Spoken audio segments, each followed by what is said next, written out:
영순이 여러분 안녕하세요. 랭킹스쿨입니다. 자칫하다 목숨까지 잃을 수 있는 위험천만한 상황을 흔히 극한 상황이라 부르죠. 개중에는 설명만 들어도 과연 나는 버틸 수 있을 것인가 자신이 없어지는 경우도 있고 생각조차 하기 싫을 만큼 오싹한 상황도 있는데요. 그러나 설명만 그렇지 막상 도전해보면 가능한 극한 상황들도 존재한다고 합니다. 오늘 랭킹스쿨에서는 의외로 버틸만한 극한 상황 탑 3를 알아보겠습니다.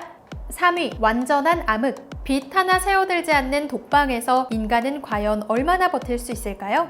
한두 시간 정도면 가능할 것 같은데 만약 한 달을 버텨야 한다면 가능할까요? 지난 2018년 프로 포커 선수 리치 알라티는 이 물음에 도전했는데요. 주최자는 알라티가 한 달간 암흑 독방 생활에 성공하면 한화 약 1억 1천만 원에 달하는 10만 달러를 주겠다고 통큰 조건을 내걸었고 알라티 역시 자신이 실패하면 주최자에게 10만 달러를 주겠다고 수락했죠. 도전의 조건은 의외로 간단한데요. 외부의 빛은 물론 소리마저 완전히 차단된 욕실에서 한 달간 머물러야 하며 부정행위를 방지하기 위해 적외선 카메라가 설치됐습니다. 물론 TV, 라디오, 휴대폰 등 외부 소식을 접할 수 있는 모든 통신수단들은 차단. 다행히 원하는 음식은 마음껏 먹을 수 있었는데요. 막상 대결이 시작되자 주변의 우려와 달리 알라티는 어두워서 아무것도 보이지 않는 상황에서도 옷도 잘 갖춰 입고 요가와 명상을 하며 넘치는 시간을 잘 보냈다고 합니다. 그렇게 시간이 지나 열흘이 지나도 멀쩡한 알라티를 보고 주최자는 초조해지기 시작했고 결국 15일째 되는 날 2주 버텼으면 됐다. 지금 나오면 5만 달러를 주겠다고 협상을 시도합니다. 하지만 알라티는 조금만 버티면 10만 달러인데 뭐하러 지금 나가냐며 코웃음으로 응수했다고 합니다.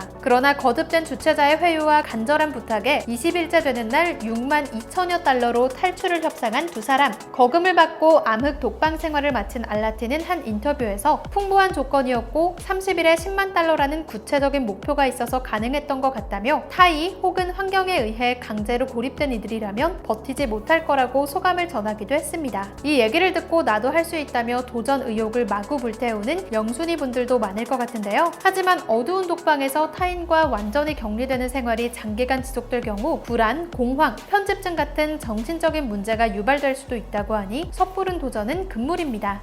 2위, 지하에 갇혔을 때. 무한정으로 공급되는 식량이 있고 탈출 기한이 정해진 상황이라면 어쩌면 우리 생각보다 더 오래 어렵지 않게 버틸 수 있을지도 모르겠습니다. 하지만 식량은 없고 언제 구출될지 모르는 지하에 갇힌 상황이라면 어떨까요? 이 상황을 듣고 단번에 지난 2010년 발생한 칠레 광산 붕괴 사고를 떠올리는 분들 많을 것 같은데요. 광산이 무너지며 무려 700m 갱도 아래 광부 33명이 장장 69일간 갇혀 있었던 아찔한 사고였죠. 당시 33명의 광부들은 온도는 높고 식량은 부족한 극단적 상황에 놓였지만 기적적으로 전원 구출됐는데요. 여기에는 한 가지 전제 조건이 있었습니다. 극한 상황 속에 모두를 진디지휘하는 리더십이 바로 그것인데요. 구출 이후 광부들이 자신들이 생존할 수 있었던 이유는 단 하나였다고 하는데요. 다름 아닌 광부들의 리더 작업반장 루이스 우르수아였습니다. 사고 당시 우르수아는 이성적인 판단과 특유의 카리스마로 음식 배급과 생활 수칙에 관한 규율을 만들어 철저히 지킬 것을 독려했다는데요. 제한적인 식량과 높은 온도로 모두가 패닉에 빠졌지만 그의 리더십 아래 작업부들은 하나둘 정신을 차려갔습니다. 이후에도 우르수아는 취침 공간, 위생 공간을 구분하는 것은 물론 매몰된 트럭의 헤드라이트 불빛을 활용해 낮, 밤을 구분하게 하여 광부들이 생활 패턴을 잃지 않도록 유도했다고 하네요. 우르수아의 리더십으로 인해 광부들은 극한 상황 속에서도 안정된 정신 상태를 유지했고 발견된 당시에는 무려 평화롭게 포커 게임을 즐기는 충격적인 모습을 보여줬는데요. 지하 700m 아래 섭씨 33도, 90%의 습도, 부족한 식량으로 69일간 갇혀있던 사람들이 말이죠. 이 사고에서 위기 상황 속 지도자가 가진 리더십이 얼마나 중요한지 새삼 느껴지네요.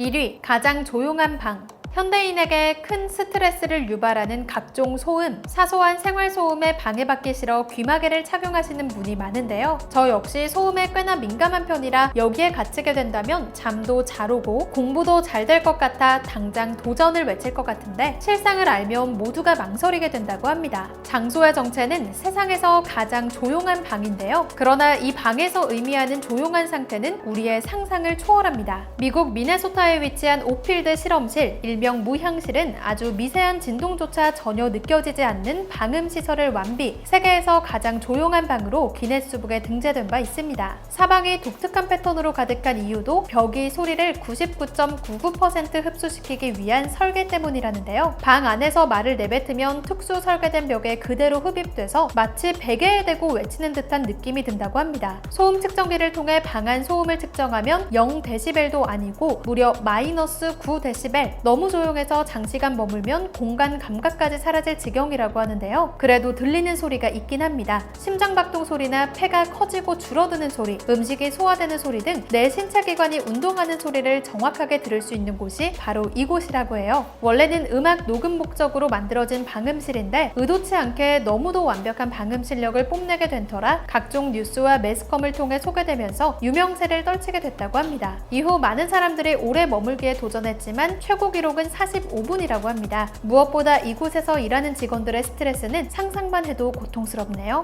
인간은 적응하는 동물이라고 흔히들 말하지만 이러한 극단적 상황마저 극복하고 활용하는 모습이 경이롭고 충격적이네요. 평생을 살면서 한번 겪어볼까 말까한 다소 극단적인 환경들을 살펴보니 먹고 자고 숨쉬는 평범한 일상이 참 소중하다는 생각이 듭니다. 지금까지 랭킹스쿨이었습니다. 감사합니다.